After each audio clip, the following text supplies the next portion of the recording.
A gente vai começar agora a ver. Bom, o que a gente tinha visto até então, a gente terminou vendo na última aula síncrona. Nem tá aqui, né? É, a gente entrou em lógica sequencial, né? Vimos como é que você, tendo um circuito combinacional, você, a partir dos elementos sequenciais, né, a partir de, por exemplo, flip-flops, ou, a grosso modo, chamando de memória,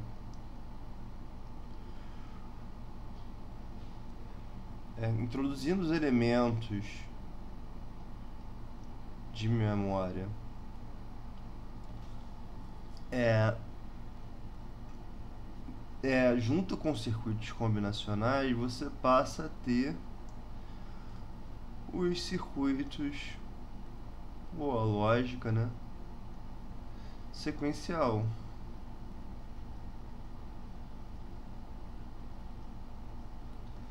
A lógica sequencial.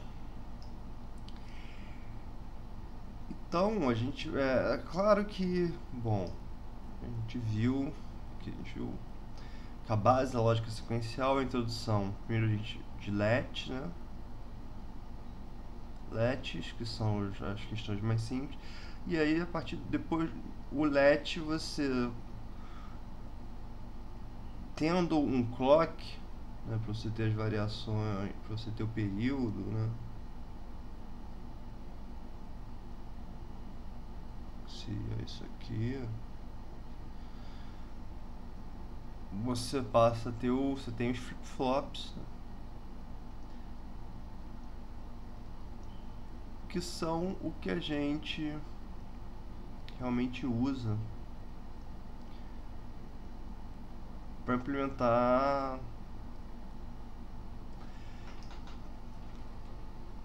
o tipo de memória que é utilizado na implementação de processadores. Então, eu vou começar. É claro que na maneira como foi mostrado isso em circuito, em aula síncrona, pode ter detalhes que ficaram superficiais. Então, o que eu vou fazer vai ser, a gente vai ter uma lista de exercício que vai até, a princípio, até lógica combinacional, até lógica sequencial. Talvez aborde também esse começo de implementação de uma arquitetura aqui dessa aula. E aí aí, a partir dessa lista de exercícios, a gente faz uma aula síncrona para tirar as dúvidas sob demanda, né? Para a gente entrar no detalhe daquilo que realmente não ficou claro, porque é difícil perceber numa aula assíncrona quais são os detalhes que você precisa esmiuçar mais ou menos. Então é melhor a gente fazer isso sob demanda. É, nessa aula assíncrona aqui, eu vou introduzir o conceito do modelo de von Neumann, tá? Isso aqui eu vou escrever direitinho. Vou bagunçar. Modelo de von Neumann.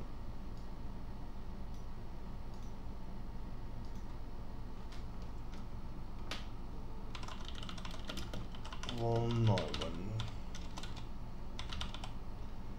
Deixa eu botar essa fonte.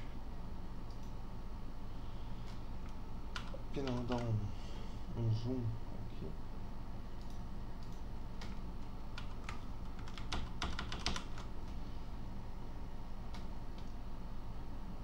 Faço um zoom. Então, o modelo de von Neumann, ele é baseado no seguinte: em você ter uma memória de instrução.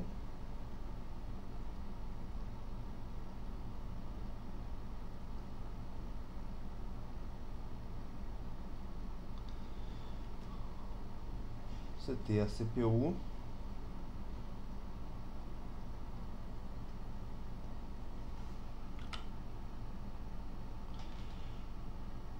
E você ter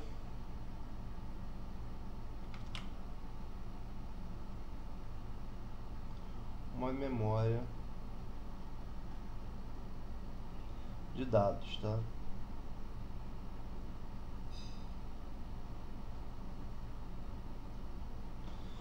Memória de dados e com as quais a CPU se comunica através dos chamados barramentos. São ligações da comunicação entre a CPU e a memória, tá?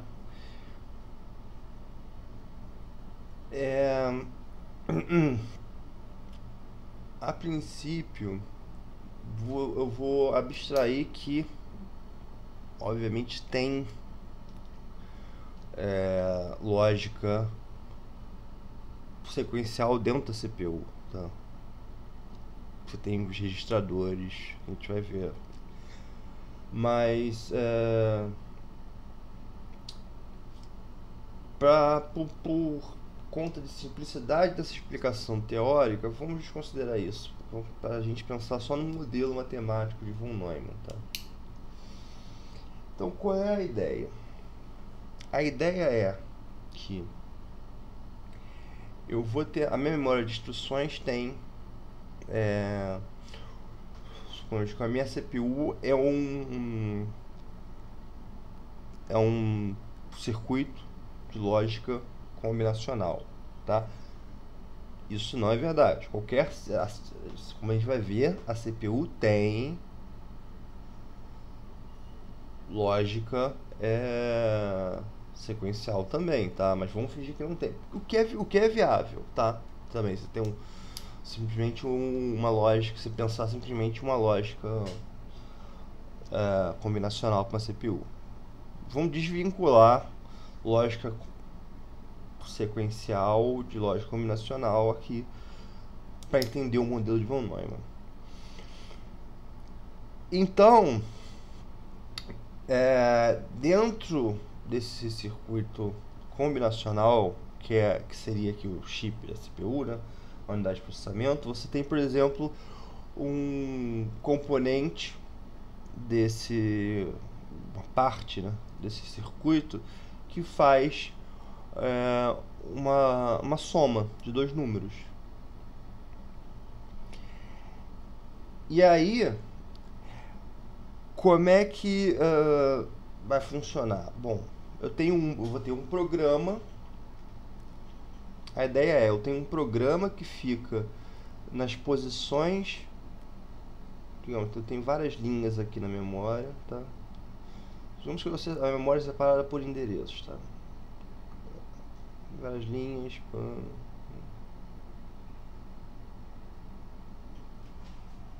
Tá?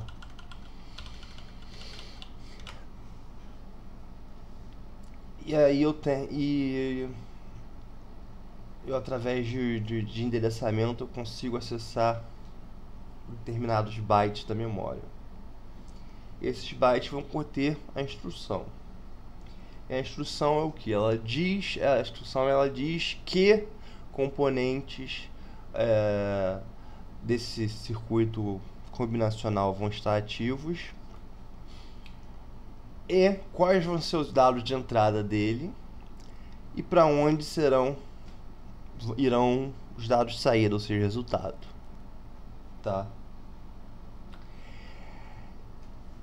Então o programa ele fica armazenado de maneira sequencial na memória, e aí a gente tem um registrador que seria uma unidade de memória também, que fica no caso dentro do CPU, tá? Mas enfim, você tem como se fosse um ponteiro que a gente chama de PC, Program Counter, ou você pode chamar também de IP, Instruction Pointer. Mas normalmente nos cursos de arquitetura básicos a gente fala só em PC, tá? Então, o modelo de von Neumann é o seguinte: eu pego a instrução apontada pelo endereço de memória que está no Program Counter, envio os bits dessa instrução para o circuito combinacional da CPU, e aí esses bits vão ser usados para controlar o acesso à memória de dados, que por sua vez vai fazer a leitura dos dados de entrada, e ao final da execução daquela instrução vai fazer a escrita da saída. Isso tudo seria o que duraria, né, a princípio, um ciclo. E aí no próximo ciclo o Program Counter ele sai daqui e passa para a próxima posição de memória, tá? Passa para a próxima posição de memória. E aí na próxima posição de memória, da memória de instrução, você tem, por exemplo, uma outra instrução que já vai poder utilizar os dados utilizados, os dados produzidos pelas instruções anteriores, tá?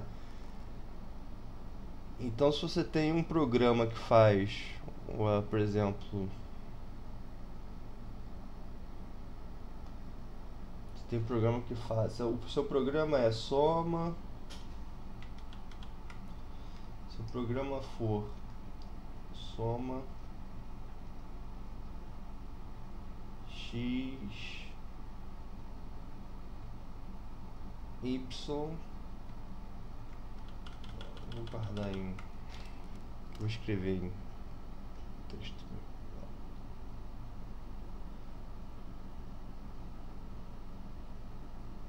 Supor que você tem um programa assim.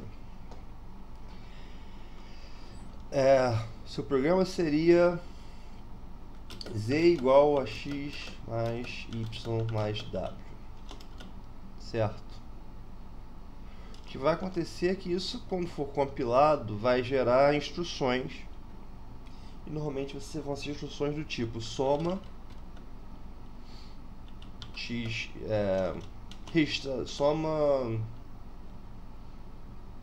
por exemplo, memória, endereço 1 da memória com endereço 2 da memória,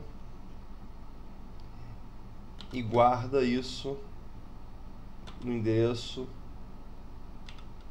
3 da memória. Então a gente poderia fazer assim, deixar mais claro, memória 3 recebe, deixa eu acertar isso aqui, então diminuir a fonte, não precisa ser tão grande, né?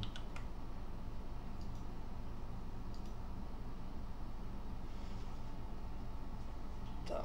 Memória 3 recebe a soma de memória 1 com memória 2, e em memória 1 eu teria x, memória 2 eu teria o y. Vou fazer memória 4, tá? Memória, vocês vão entender por quê. 4 recebe soma de memória 3 com memória 4. Ou seja, em memória 3 eu teria o W.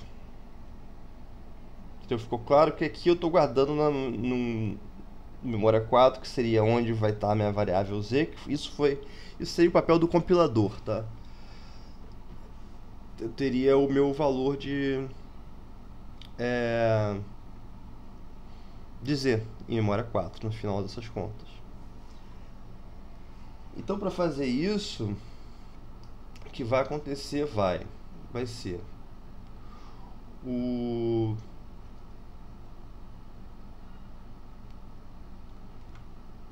program count, ele vai apontar para a memória. O program count, ele vai apontar para a primeira instrução, que é essa instrução aqui, e os bits dessa instrução vão servir de controle, né?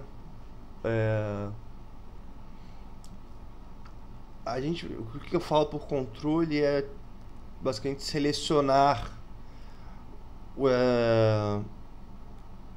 que partes são ativadas do circuito lógico, tá? Se não ficar claro isso nessa forma abstrata, vai ficar claro quando a gente entrar nos slides aqui mostrando o processador, etc. E aí eu busquei a instrução que é fazer essa soma aqui e guardar em M4.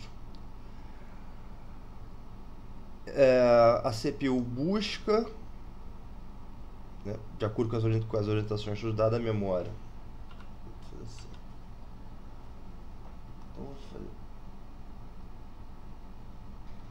Busca os dados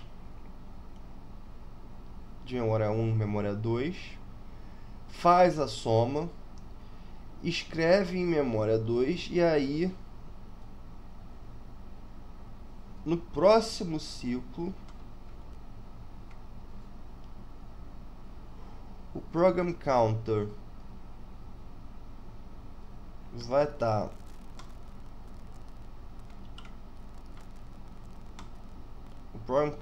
apontando para a próxima instrução de memória, para a próxima instrução, né, na memória de instrução, que é essa instrução aqui. E o valor disponível em M4 já vai ser o valor da soma que foi executada no ciclo anterior de M1 e M2. E aí eu vou fazer o mesmo processo, mas somando M3 com o valor atualizado de M4.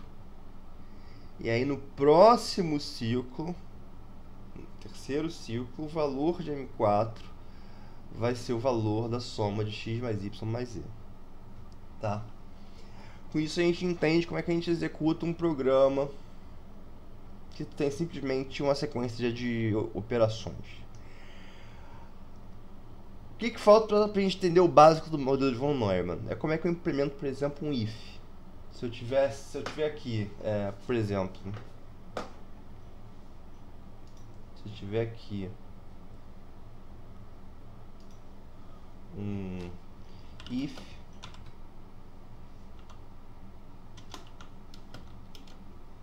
z maior que 10, then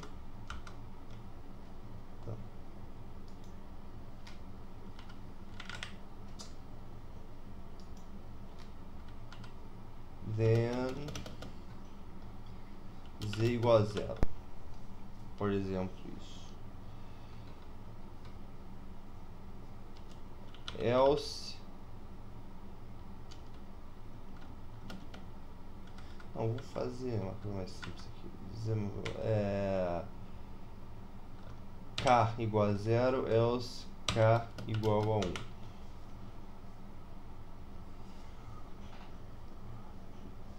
Isso aqui vai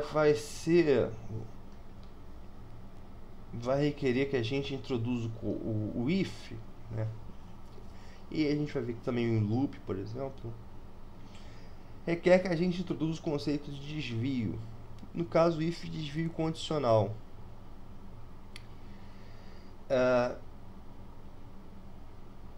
Então aqui eu vou ter uma instrução, depois de ter feito isso aqui, é o código que não foi compilado ainda, tá?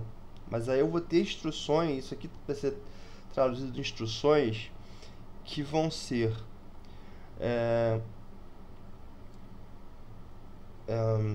por exemplo, uma instrução desvie se for maior. Exatamente o tipo, os diversos tipos de instrução de desvio, vamos deixar para entrar em detalhes quando a gente for tentar mostrar os slides, falar em detalhes da implementação na próxima parte, tá? Vamos tentar manter essa parte aqui o mais abstrato possível. Então, o que acontece quando eu tenho um desvio condicional, quando eu tenho um if, por exemplo? Ou eu tenho que guardar em K 0 ou eu tenho que guardar em K 1. Eu não posso executar os dois, tá? Então já foge desse nosso padrão de ir avançando o program counter para a próxima instrução. No caso aqui, quando eu chegar na parte do código de instruções compiladas, né, que está aqui, que é responsável por comparar o M4, né, que seria o Z, com 10, por exemplo, eu vou fazer a comparação e aí o que eu posso ter é o seguinte, eu posso ter aqui uma instrução que faz o K igual a 0 e aí eu posso ter aqui uma instrução que faz o equivalente a K igual a 1. Então, eu não vou simplesmente continuar fazendo o program counter mais 1, avançando ele. Dependendo, provavelmente eu vou ter pode ser uma instrução de comparação, que faz a comparação antes, tá? Dependendo do resultado da comparação, eu vou atribuir um novo valor para o program counter. Que pode ser, vamos dizer que, por exemplo, que o then esteja na próxima instrução, então vai ser só seguir, o que seria o desvio não tomado, tá? Mas caso o z não seja maior que 10, eu tenho que ir para o else, e aí eu não vou fazer program counter mais 1, vou fazer program counter mais 2, por exemplo, vou pular daqui direto para cá. Eu vou passar batido, vou passar sem ler a instrução que estaria no meio, por exemplo, tá? Então eu vou alterar o valor do program counter para não executar o que seria o then e executar o que seria o else, tá? E aí isso vai determinar que valor que vai ser escrito na memória na posição que está armazenando K. Simples assim. Isso é o modelo de von Neumann. Assim que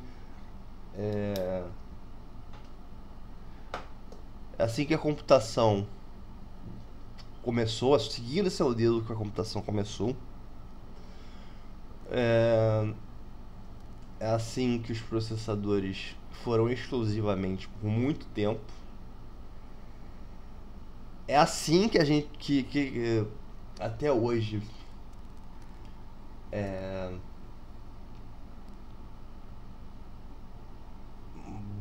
a esmagadora parte das pessoas pensa em programação, em computação ainda, apesar dessa não ser uma ideia muito boa. Então eu gosto de, apesar de não dá para explicar muito bem isso nessa disciplina, isso é uma coisa que fica mais clara em arquiteturas avançadas. Esse aqui, esse modelo, esse paradigma, né, que vem de Turing e von Neumann, né, são contemporâneos. Ambos buscaram formalizar a ideia de uma máquina universal, que seria o computador.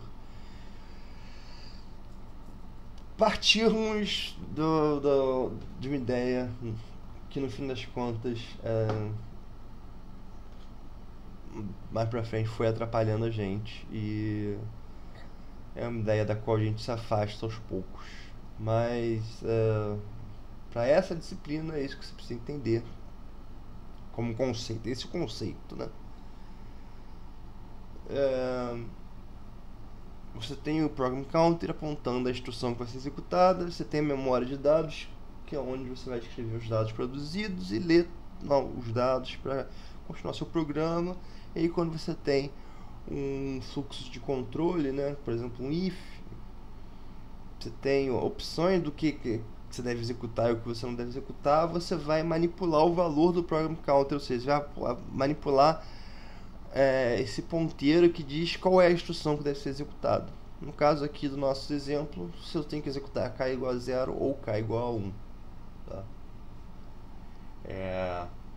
Então no próximo vídeo vou partir para emendar usando os slides. Eu acho que eu não vou usar, eu vou avaliar aqui rapidinho e já vou gravar.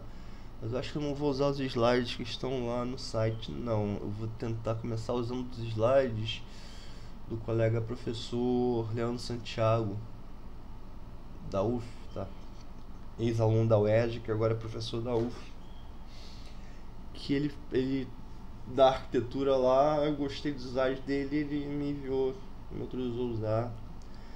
E aí se eu for usar os slides dele mesmo, eu boto no Moodle também, tá? Mas aí a gente vai já dar mais uma passada em conceitos e descer o nível aqui da abstração já para ver como é que tanto essa questão aqui, né? Essa ideia funciona na verdade, como é que a gente faz essa ideia funcionar na verdade e como é que a gente chega em algo real disso aqui, tá? Utilizando circuitos mesmo, portas lógicas, lógica combinacional e lógica sequencial. Como é que a gente chega nisso aqui, tá?